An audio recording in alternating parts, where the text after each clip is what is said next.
Good morning. Good morning. It has been a wild, wild ride here. Just a rough night here. But we're all better today.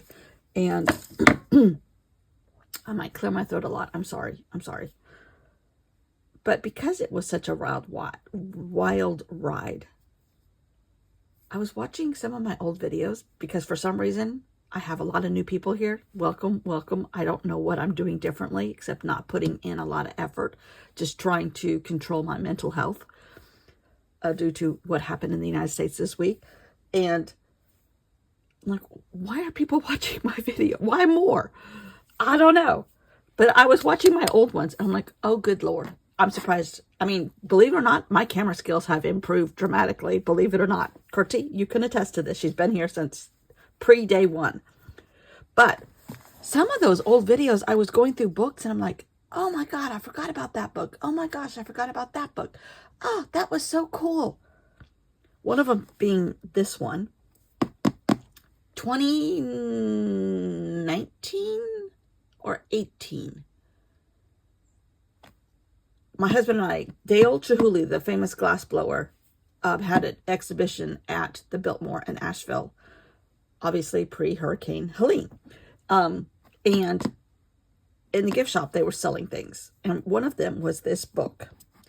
These are faxes that he did to different installations, Israel, Venice, to the people that were running them to see, do you like this? Do you like that? Do you like this? I want to do this. Can I do this? And I don't remember the dates of them. This is from 1995, this book. In the 90s, when faxes were the thing. And it's just a book of his faxes. And on his letterhead, which is where I got the idea of the letters that I received from George Washington. Him saying, what? And then Sherlock Holmes and... No, I can't remember the ones I did. Anyhow, that's where I got the idea from. And I had forgotten about this. So, hello, it was in the recesses of my mind. But anyhow, these are faxes and ideas that he was having and sending them to different places. This was to Venice. Ireland, I think. Over Venice. Just lots, because he's had exhibitions everywhere. This was Ireland Part 2. I mean, there's no rhyme, no reason, except that he put him in a book and he charged a lot of money for the book, and I bought it. Monterrey, Mexico. I just love this. Some of these I have, one of these in Israel I saw in the Tower of David. You come around up the corner, and there it is. I'm like, oh, I didn't even know he did one there. It's just, and he's had another one at the Biltmore since the one we saw. I don't know if it's leftovers that he left there. And he has one in our art museum here in Columbia. How we acquired that is beyond me. But anyhow, so much fun. Another one I haven't talked about in a long time. We're going to get to some stuff. This is a famous designer, but she also loves scrapbooks. A decorator designer, I think is what it is. Now, this is when you could still get books for like a penny on Amazon from used book people. And I bought a ton of books then. I don't buy them nearly as much. You can still get them at thrift stores, but they're like $5 and $6 now. Anyhow, this lady, I just love how she puts stuff together. Look at that. And you can find these different images in magazines, books, and make your own. Kind of like this stuff. I just love this. Love this. And different houses that she's designed and the color inspirations. These are kind of like her idea boards, I guess, or whatever you call them.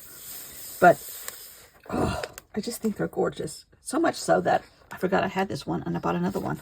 So now I have two of them. I just love these. Love these. And she has them all bound in these gorgeous leather books. well, mine are in not such good a shape or treated kindly. But letters that she's received from famous people like Gloria Vanderbilt. And she's planned dinner parties and a lot of stuff like that. Who is this?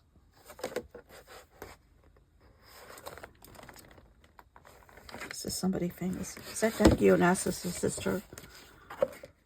Or Jackie Onassis maybe later in life. I don't know. She's done all kinds of things. We had a friend who she was a huge party giver. And for whatever her husband did for work, he was some kind of salesman, she would plan a lot of parties. And she had a diary of all of the menus that she served, who she invited, the reaction to the food, the reaction to the people. I mean, she went hardcore into that kind of stuff. I always thought that would be so much fun. But, hello. Some people have it and some people don't. Anyhow, that's a fun one. And then I found this one, which this came from the Strand in New York. Jasper Johns. I just love him because part of it is because he grew up on Lake Murray sometimes in the summer with his grandparents, which is where I live. Ooh, look at that. This was done in 1967. I think he's still alive. Every once in a while, I check on Wikipedia to see if he's still alive. He's in his 90s. He's just from an era that I kind of really found fascinated. Number one, that some of them survived. They were all drug addicts, and I don't know if he was, but doing so much stuff in New York, it's like, holy mackerel. They're still alive? But he was friends with all of them. All the big artists in the 60s. And he's still painting. When was this book done?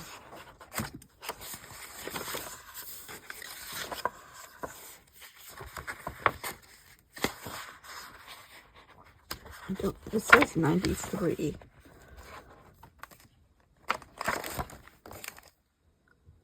Oh no, 2014. His stuff is very dark and moody at times. I think he's changed his style a lot too. In my untrained eye, he has. So anyhow, with that in mind, we're just going to keep playing just what we've been doing because it's working for my heart and soul, which needs so much help right now. I think everybody's heart and soul is needing help right now. Some of them just don't know it yet. But we're just going to keep playing. But I thought some of those videos, I don't know how you watch them. I do not know how you watch them. But thank you for watching them. And thank you for watching today. So I'm just going to keep playing. I just thought it was interesting. I forgot I had some of these books. Another one was a Sotheby's catalog.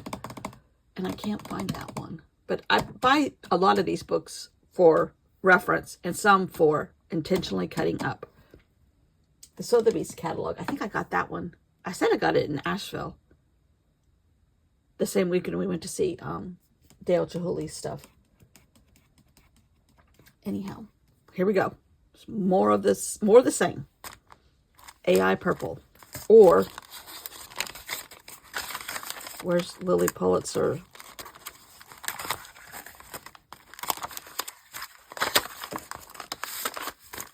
Where is it? Oh, I guess it was, yeah, Spotted Leopard. Oh, this one.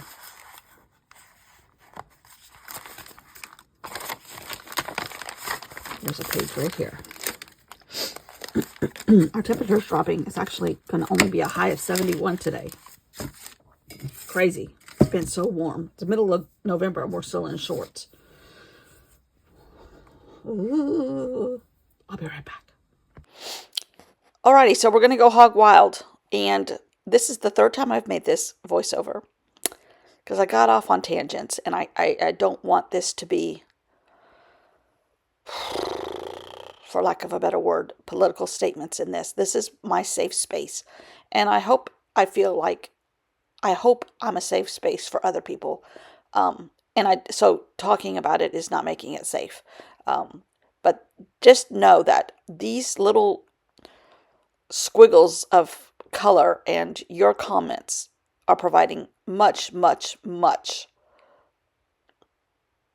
distraction in the best sort of way for me. And thank you. Thank you. This is a thank you card for you. Um, and I really, really, looking at my old videos, believe it or not, I've made a lot of progress in my editing. I know I'm like at the bottom of the barrel still, but, and half the time I'm not in screen, and like yesterday's was really great, I have to admit. It's accidental because I don't move the camera. Sometimes I think YouTube has ghosts in the machine. Anyhow, so a while back, there was a lady, Arabella. I don't know if she even still watches my videos, but she was in Amsterdam, I think, somewhere over in the Netherlands. And she did these orbs and things. She was doing them. And I'm like, I love that shape. So today we are being sponsored by orbs. And it's kind of a little Anna Kuntz. I really do want to get back to that because I was so inspired and it triggered something in me. And I want to pursue that farther. And I kind of got distracted with